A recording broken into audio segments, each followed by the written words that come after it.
Ry havako malala ao amin'ny tompo ho aminareo mandrakarivana ny fahasoavany Jesoa Kristy Tompo. Amen.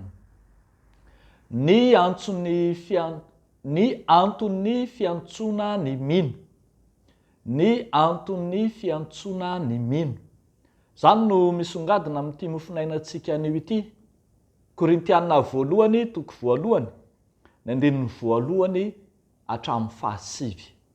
Vakina amin'ny anaran'i Jesoa manao hoe: Paoly, voantso ho apôstôlon'i Jesoa Kristy noho ny sitrapon'Andriamanitra ary sositena rahalahy mamangy ny fiangonan'Andriamanitra any Korinto, dia izay no hamasinina ao amin'ny Kristy Jesoa, olona voantso sady masina, mba amin'izay rehetra miantso ny anaran'i Jesoa Kristy Tompontsika, eny amin'ny tontolo, eny amin'ny tany rehetra, dia azy sy antsika. Ho aminareo anie, ny fahasoavana sy ny fiadanana avy amin'Andriamanitra raintsika sy Jesoa Kristy Tompo. Misaotra an'Andriamanitro mandrakarivany aminareo aho noho ny fahasoavan'Andriamanitra izay nomena anareo ao amin'ny Kristy Jesoa, dia ny nampananana harenanareo ao aminy amin'ny zavatra rehetra, na ny teny rehetra, na ny fahalalana rehetra, araka ny niorenan'ny filazanan'i Kristy tao aminareo.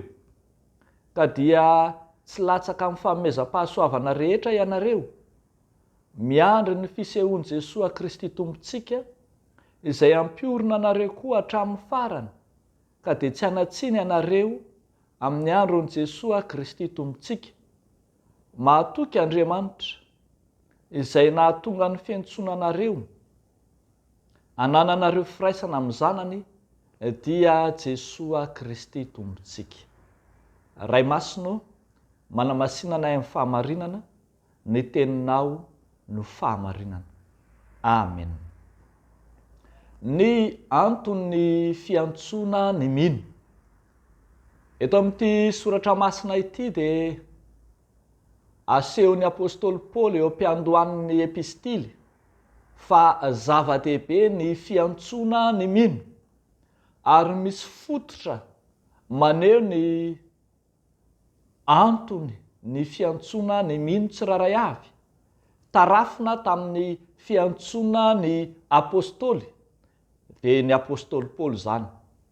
Reto ary, misy antony vitsivitsy izay maneho ny mahazava-dehibe izany fiantsona ny mpanompon'Andriamanitra izany. Voalohany, ny antso dia avy amin'ny sitrapon'Andriamanitra. Eo amin'ny andinin'ny voalohany dia hitantsika fa ny sitrapon'Andriamanitra no miantso sy mifidy mpanompo, fa tsy ny sitrapon'izy tenany akory. Ny safidin'Andriamanitra no mahajary na mahatanteraka ny maha izy azy ny fiantsoana, fa tsy ny fanolorantena madiodio ho an'ny izay mpanompo akory. Tsaroantsika tsara, Jesosy Kristy ilay efa niteny fa izay manao hoe: tsy anareo no nifidy ahy, fa izaho no nifidy anareo. Ny amin'ny Jaona toko 5:10 no ahitantsika an'izany. Ankoatrizay dia ambara eto fa nantsona ho hamasinina ny mpino. Zao tsara ny filazan'i Paoly azy amin'ny andinin'ny 2 manao hoe: olona voantso sady masina. Olona voantso sady masina. Ny mpanao heviteny dia manamarika tsara mihitsy fa tsy hoe olona no hamasinina ho amin'ny fiantsona, fa olona voantso sady masina. Zany hoe olona voantso andraisana ny fahamasinana, ary tsy izy ihany no mandray ny fahamasinana, fa izay mifanerasera aminy koa.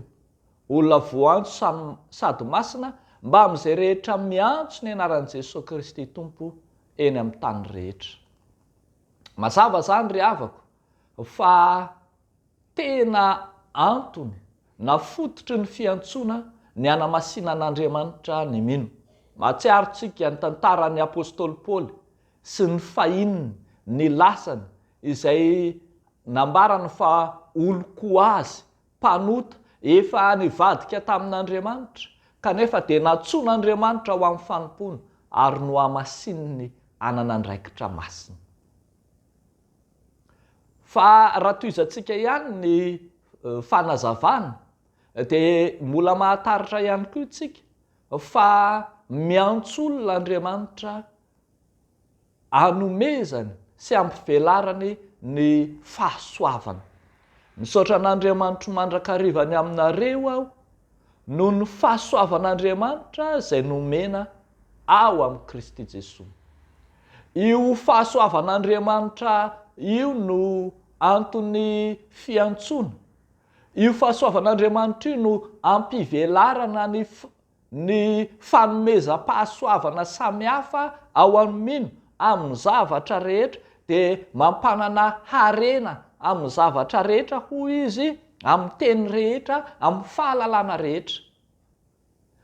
Aika izany ny mpanompon'Andriamanitra na izay voantson'Andriamanitra dia tsy mandeha amin'ny heriny tenany, tsy mandeha amin'ny fahaizany sy ny fahalalany, fa io fahasoavan'Andriamanitra io no mampivelatra azy. Io fahasoavan'Andriamanitra io no ananany fahefana sy fahalalana ahafahany manao ny asan'Andriamanitra izay niantsona azy. Mahatsiarontsika ane ohatra olona votsavava tsy dia mahay mandahateny ny apôstôly Petera ohatra, fa ilay fahasoavan'Andriamanitra izay niantso azy no nitarika azy ho lasa mpandahateny na eo anatrehan'ny mpitondra mahefa azy. Tsy nanambara mihitsy i Mosesy tamin'ny fotoanandro fa tsy mahay mandahateny izy, votsavava izy, fa io fahasoavan'Andriamanitra io no namelatra tao anatiny ka nahavitany nandresy lahatra any Farao loza be. Nandà mihitsy ny Jeremia milaza fa mbola zaza tsy mahay mandahateny, kanefa io fahasoavan'Andriamanitra io no nitarika azy sy nampivelatra azy ka nanao fitoriana filazantsara tamin'ny fahasahiana, fitoriana ny tenin'Andriamanitra amin'ny fahasahiana. Ary mandraka ankehitriny dia mety hitantsika koa izany, na dia eny anivon'ny fiarahamonina eny ary hoe i raha anona fahiny toa olona menamenatra, toa tsy sahy mivelatra akory, fa rehefa tonga tao amin'ilay antson'Andriamanitra dia mivelatra tao amin'ny fanomezam-pahasoavana ka toa zary lasa mahefa ny tsy takatry ny sainao azy izy, satria ny fahasoavan'Andriamanitra no tao aminy. Raha fitinina izany tenin'Andriamanitra rehetra izany dia mahalaza azy ny 7 manao hoe mahatoky Andriamanitra izay nahatonga ny fiantsoana. Na inona filazantsika, na inona fijery sy izay hijeren'ny fiarahamonina ny mpanompon'Andriamanitra dia tsarovy fa Andriamanitra no mahatonga ny fiantsoana. Izy no mahalala ny antony iantsoana sy ny antony anirahany ny mpanompon'Andriamanitra anankiray, ary ny sitrapon'Andriamanitra no mahefa mandrakariva ny antson'Andriamanitra. Mahatoky Andriamanitra izay nahatonga ny fiantsonanareo, hanananareo firaisana amin'ny zanany dia Jesosy Kristy tompontsika. Matoky ary avako ry mpanompon'Andriamanitra izay natsoan'Andriamanitra tamin'ny anarany. Matoky an' Jesosy aza misaraka aminy fa fantany ny lalana sy ny antony ny fidianana anao.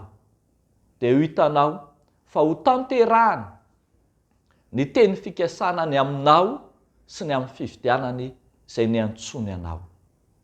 Dia ho an'Andriamanitra ireriany ny voninahitra. Amen. Ivavaka isika ry havako.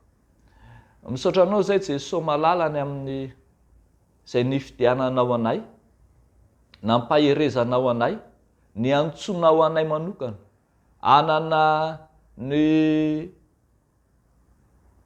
antso ho amin'ny fanomponanao, ianao zay efa nandamina hatramin'ny voalohany ny planiny famonjena momba anay sy ny fiarahamonina misy anay. Fantatray fa tianao ho vonjena izao tontolo izao dia manomana planiny famonjena ary tafiditra anatin'izany entsona ho anay, entsonao ireo mpanompo samihafa ho amin'ny zara fanomponanao. Entinay ambavaka ankehitriny ny fiangonanao amin'ny maha olom-bo antso azy, amin'ny maha fiombonany voantsonao Andriamanitra azy ka hahatakatra mandrakariva ny sitraponao ny amin'izay nifidiananao azy. Ary mivavaka izay amin'ity anio ity, ny amin'ny fiomanan'ny fonay, ny sainay, ny fanahinay, hiatrika ny fanompona fanao amin'ny andro voalohany amin'ny herinandro, dia apetrakay aminao ireo tompon'anjara samihafa, ireo manana anjara rehetra ao amin'ny fiangonana, ireo mpanomponao rehetra miara-misalahy hatanteraka ny fanomponanao. Ataonay sy angatanay amin'ny anaran'i Jesosy Kristy zokinay izany mivavaka izany, misaotra fanahy masinao. Amen.